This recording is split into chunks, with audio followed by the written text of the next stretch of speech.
ማስቆጠር የጀመረው የእስራኤልና የኢራን ጦርነት እየጋመና እየፋመ ቀጥሏል። ከኢራን እስከ እስራኤል የተዘረጋው ሰማይ የሚሳኤል ብርሃን ሌሊቱን ቀን አስመስሎት ያድራል። ተዋጊ ጀቶች በብራቅ ድምጻቸው በየቀኑ እያረሱት ያልፋሉ።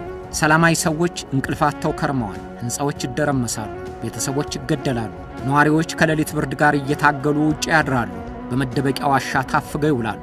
ይሁንና የሁለቱ ሀገሮች መጠቃቃትና ምክክቶች አበሳው ከነሱ አልፎ ለዓለም እንደሚተርፍ ካሁኑ የጎላ ምልክቱ እየታየ ነው። በመልክዓ ምድር ርቅ ያለው ያለ ሀገርም ቢሆን ጦርነቱን በቴሌቪዥን እያየ ይዋጣላቸው የሚልበት ሊሆን አይችልም። ጥፋቱ ባይደርሰውም ውድቀቱን ይቀምሳል። ጦርነቱን በፊልም ቢከታተልም ሀገራዊ የምጣኔ ሀብት ድቀቱ ግን በየጓዳው እየገባ ሲጠበጥበው ያየዋል ተብሎ ይታመናል። በተለይም ኢራን የሆርሙዝን ሰርጥ እዘጋዋለሁ ብላ ካስፈራራች በኋላ ስጋቱ ጎረቤቶቿን አልፎ እስያንና አሜሪካን፣ አፍሪካን ጭምር አዳርሷል። የሆርሙዝ ሰርጥ ኢራንና ኦማንን የአረብ ኤሚሬትስን እያዋሰነ ወደ ህንድ ውቅያኖስና ወደ ቀይ ባህር የሚያስተላልፍ የባህር መተላለፊያ ነው።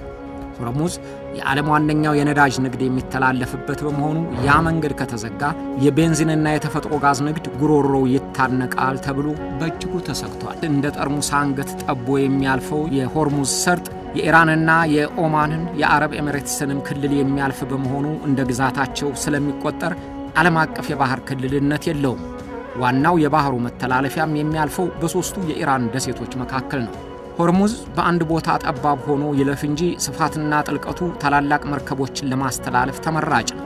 የመጫን አቅማቸው ከፍተኛ፣ በጣም ከፍተኛ ተብለው የተመደቡ መርከቦችን ያስተናግዳል። እንደ ሳዑዲ አረቢያን የመሳሰሉ ከዓለም ዋነኛ የነዳጅ አምራች ሀገሮች ቅርብ በመሆኑ በሚሊዮን የሚቆጠር የነዳጅ በርሜል የተሸከሙ መርከቦች በዚያ በኩል ማለፍ ይመርጣሉ።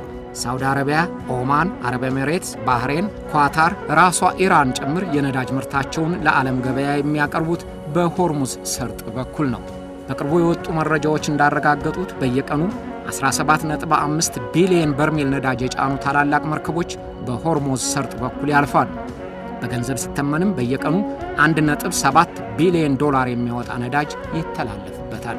ይህ ማለት 20 በመቶ የሚሆነው የነዳጅ ድፍድፍ ንግድ የሚተላለፈው አሁን ኢራን ልዘጋው እችላለሁ በምትለው በሆርሙዝ የባህር ሰርጥ በኩል ነው። ኢራን እንዳለችው መተላለፊያውን ከዘጋችው ቻይናን፣ ጃፓንና ደቡብ ኮሪያን የመሳሰሉ የኤስያ ሀገሮችን በነዳጅ ፍጆታቸው ላይ ተጽዕኖ ያደርግባቸዋል። አሜሪካም ቢሆን ከሳዑዲ አረቢያና ከኳታር የምታስጭነው ከፍተኛ የነዳጅ ድፍድፍ ላይ ለተጨማሪ ዋጋ ይዳርጋታል። እነ ሳዑዲ አረቢያም ቢሆኑ ምንም እንኳን በነዳጅ ማስተላለፊያ ወደ ቀይ ባህር ወደቦቻቸው ለማስተላለፍ ቢችሉም በቁጥር በሆርሙዝ ሰርጥ በኩል እንደሚያስተላልፉት አይሆንም። ሆርሙዝ ቢዘጋ ራሷ ኢራንም ተጎጂ መሆን አይቀርላትም። ኢራን የነዳጅ ምርቷን ለዓለም ገበያ ለማቅረብና የምትፈልጋቸውን ዕቃዎች ለመቀበል የምትጠቀምበትን ሆርሙዝን ብትዘጋ ችግር ላይ ስለሚጥላት የስጋቱ ተካፋይ ትሆናለች። በእርግጥ ምንም ቢሆን የጦርነት ወጪዋን የሚያካክስላትንና ከፍተኛ ገቢ የምታገኝበትን ቀረጥ ይቅርቤ ብላ በራሷ ላይ እባብ አትጠመጥምም ብለው የሚገምቱ አሉ። ስለዚህ ሆርሙዝን ለመዝጋት ማሰቧን በእጅጉ ታሰላስልበታለች ተብሎ ይገመታል። በአጠቃላይ የሆርሙዝ ሰርጥ መዘጋት የዓለም የነዳጅ ዋጋን ክፉኛ ያናጋዋል። የመርከቦች ኢንሹራንስ ይጨምራል፣ የገንዘብ ግሽበትም ገበያውን ያምሰዋል። የነዳጅ ብቻ ሳይሆን የዕቃዎችንም መተላለፍ ስለሚገታ የዋጋ ጭማሬን በእጅጉ ያስከትላል። ያ የዋጋ ጭማሬን አሁንም በገንዘብ ግሽበት እየተላጉና እየተንገዳገዱ ላሉት ሀገሮች በእንቅርት ላይ ጆሮ ደግፍ አይነት የባሰ ድቀት እንደሚያስከትልባቸው ይታመናል። ኢራን ከፈለገች እውነትም የባህር መተላለፊያውን ለማገድ ሙሉ አቅም አላት። በየደሴቶቿ በሚገኙት የጦር ሰፈሮች የከተሙት ወታደሮቿ መርከቦቹ እንዳይተላለፉ በግንባር ሊያግዱ ይችላሉ። በሰው አልባ በራሪዎችና በሚሳኤልም እያስፈራራች ብታልፉ ውርድ ከራሴ ብላ ለማስቆም አይሳናት። ሜጀር ጀነራል ሳዳር እስማኤል ያሉት ይህንኑ ነው። የእስላማዊ አብዮት የክብር ዘብ ምክትል አዛዥ ሳዳር እስማኤል ጠላቶቻችንን ለመቅጣት ስንፈልግ ክንዳችን በየትም በኩል ይዘረጋል፣ ወታደራዊ ዘመቻ እኮ ከአጠቃላይ ጥቃቶቻችን አንዱ ክፍል ብቻ ነው ብለው ሀገራቸው በንግድ ጦርነቱም ልትገባበት እንደምትችል አስጠንቅቀዋል። የጀነራሉ ንግግር የኢራን የብሔራዊ ጸጥታ እዝ የቦርድ አባል ከሆኑት ጋር የተመሳሰለ ሆኖ ተገኝቷል። የቦርድ አባሉ በአጭር ቃላት አስፈሪ መልእክት አስተላልፈዋል። ሆርሙዝን እንዘጋዋለን፣ እያሰብንበት ነው ብለዋል። ምጸታዊ በሚመስል መልኩ ኢራን የሆርሙዝን ሰርጥ ብትዘጋው የማያስጨንቃትና የማትጎዳው ጠላቷ እስራኤል ናት።